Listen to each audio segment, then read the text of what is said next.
Austin is barbecue chicken, bro. You think he can be a second option on a championship team? Man, just dropped 50. I hear you guys, but that's with a lot of usage. Is he as good as J-Dub? I think he can be if he got the minutes like J-Dub. I think J-Dub's better than him. You don't think he could be a second guy? As a championship team, I don't think so. How much is AR average as the number 2 option without LeBron? So, in the 8 games that Austin Reaves has played without LeBron James this season, Gil, you're 28.6, Like 8.4 assists, 6.8. Like y'all fucking said. I didn't even know, and I said, damn. And remember when LeBron was out, he had 40. The Lakers eked out a 11-0-1 win over the Pelicans, and yes, it was their third straight W, but the scoreboard was the least interesting thing about the night.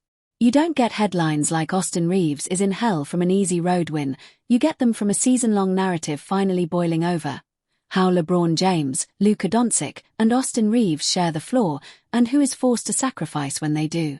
The win looked tidy on paper, but the real stat line the internet is arguing about isn't points or rebounds, it's usage, fit, and fairness.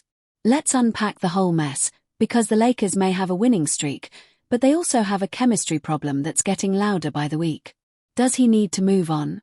Because when he gets the basketball, he shows what he can do, right? Who needs to move on? Austin Reaves. Does he need to go to another team? Because when LeBron returns and Luka returns, you're not going to have the basketball like that. Before tip-off, JJ Redick did what coaches do, he framed the problem bluntly. He said the bigger challenge is when LeBron, Luka, and Austin are all out there together, because they all want the basketball and someone has to sacrifice. Translation, roles shrink, touches disappear for the glue guys, and somebody's stat line is going to crater. That's not a coaching hot take, that's a roadmap to what we watched in the first half of the Pelicans game, when Reaves opened 0 for 6 and scored just 2 points before intermission. It's also the reason the bench, not the big three, ended up being the decisive difference in that matchup. Redick's pre-game gloss wasn't dramatic, it was a warning label. Here's the part nobody is talking about. The raw numbers when LeBron is off the floor versus when he's on it tell a very uncomfortable story for the Lakers hierarchy. In games this season when Austin Reaves has played without LeBron, he's been sensational. StatMuse shows Reaves averaging roughly 29 points, 8.2 assists, and nearly 5 rebounds in that sample. Those are not benchmate numbers. Those scream franchise-level production. Put LeBron back in the lineup with Reaves, and those averages dip, a meaningful, measurable fall-off. That gap isn't just trivia for stat geeks, it's the evidence of how lineup construction and usage decisions are reshaping Austin's game, and it's the reason fans are yelling that the team's configuration is hurting its second-best player. He's right, but I don't think he'll have the ball that much anymore. The fact that I said Derek White is better than Austin Reaves, you're for real? He's a two-way player, dead serious, he is a two-way player. That's what I'm saying, yeah, he's better than him on defense. How many points did he hold last year with that big game when all those guys stepped up? This is where it gets dangerous for the Lakers. The narrative isn't only about who shoots more or scores more when everyone is on the floor together. It's about who makes the team better or worse. On-off and net rating splits are blunt instruments, but they bite. Public stat models right now show a startling delta.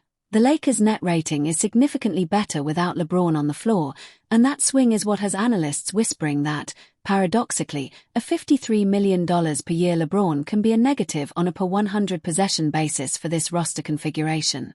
In other words, the team shows better offensive and defensive outcomes when LeBron sits, which, for a franchise trying to maximize wins, is the kind of finding that makes general managers twitch. That's not an indictment of legacy. It's a practical, unglamorous arithmetic problem that the front office must solve. If you watched last night, the box score doesn't lie. Reaves finished with 15 and 8 rebounds in the win, and he hit clutch looks down the stretch, including a go-ahead 3 late in the fourth, the kind of shot that reminds you why the guy's minutes matter. But the halftime reality remains stark. He shot 0 for 6 in the first half, a microcosm of the season's broader trend where his shot attempts and assist opportunities dip when LeBron is orchestrating. That's not because Reaves disappears, it's because the offense's choreography changes. LeBron's presence alters spacing, defenders' attention, and who is allowed to be the ball handler for critical possessions. The result, Austin's counting stats look fine in aggregate, but the sample that matters to a contender, How he performs in sustained lineups against tougher competition and in playoff-like moments with the three of them sharing the floor shows regression. He's right, but I don't think he'll have the ball that much anymore.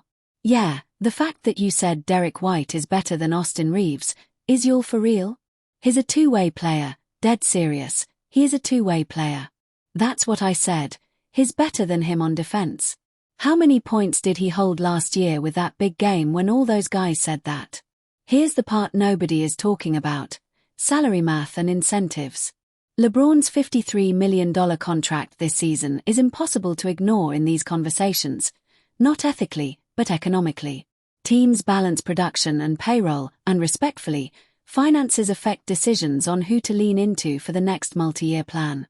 Austin Reaves is on a contract under $15 million this year and is in line for a massive payday if he keeps up this level of play.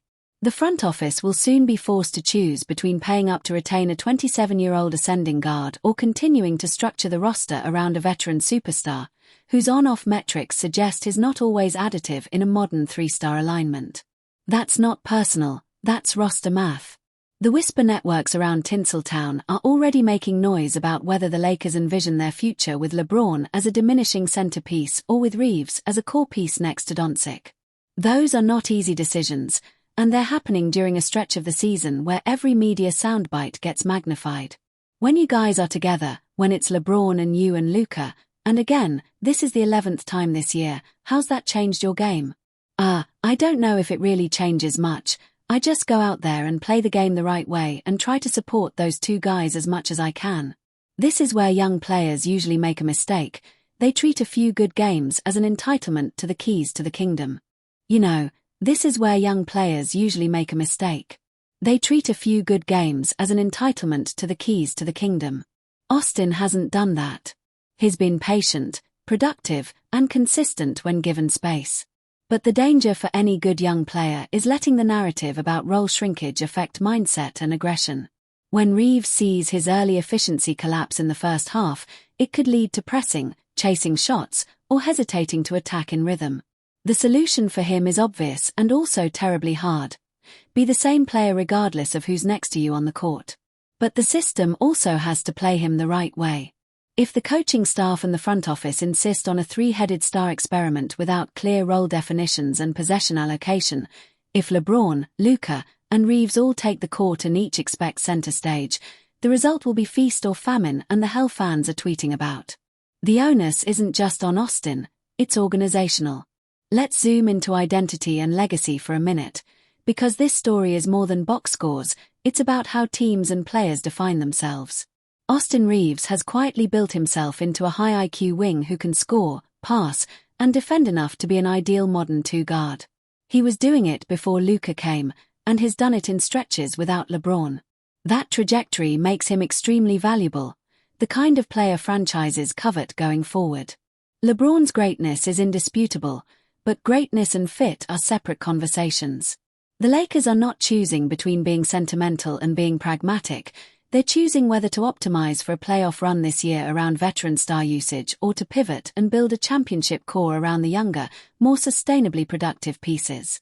That's a legacy question for the franchise, and for Austin, it's a career-defining moment. When LeBron was out, he got 40. Think about all the buckets he gets, 45. Let's get tactical for a second. What can JJ Redick and the coaching staff do tomorrow that they aren't doing today? Start with clarity.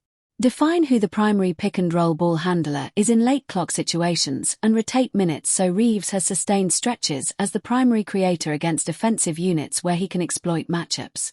Use staggered minutes with LeBron where he remains impactful but not congestive. Think strategic rest and re-entry patterns that don't force Reaves to entirely cede playmaking. And financially, the front office needs a plan. Either the Lakers restructure to keep Reaves with a max-caliber deal while managing LeBron's minutes and role shifting, or they accept that this is the year to pivot and accelerate a rebuild around Doncic and Reaves while leveraging veteran star power sparingly. Those aren't easy options, but indecision is the worst. Fans hate watching the team tinker in public. Players hate it even more. So here's the debate you can't duck. Who makes the Lakers better right now, LeBron or Austin Reaves? If you answer LeBron because of history and marquee clutch moments, you're valuing ceiling and cultural gravity. If you answer Reaves because of per possession efficiency, on-off numbers, and future upside, you're pricing immediate efficiency and roster sustainability. Both answers have huge trade-offs. My take: the team that wins consistently in the playoffs in 2026 is the one that builds around modern spacing, clear usage hierarchy, and players who elevate team net rating when they're on the floor. And right now, the numbers suggest Reaves is the player who does that most reliably in this specific Lakers roster.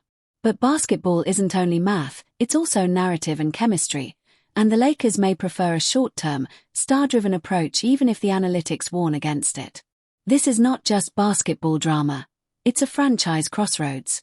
So tell me, are you Team Reaves, value the per-possession math and build around youth, or Team LeBron, honor the legend and squeeze the last drops of star power? Don't be neutral, pick a side.